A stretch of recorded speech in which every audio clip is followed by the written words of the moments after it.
Assalamu Walaikum. Hello friends, how are you? Welcome back to my another video. In this video, I am going to show you how to add border around a cell in Microsoft Excel. Let's get started.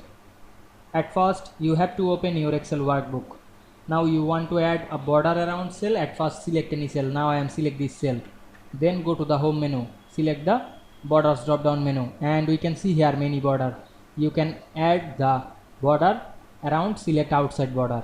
Then click outside of the cell. We can see here we added the border.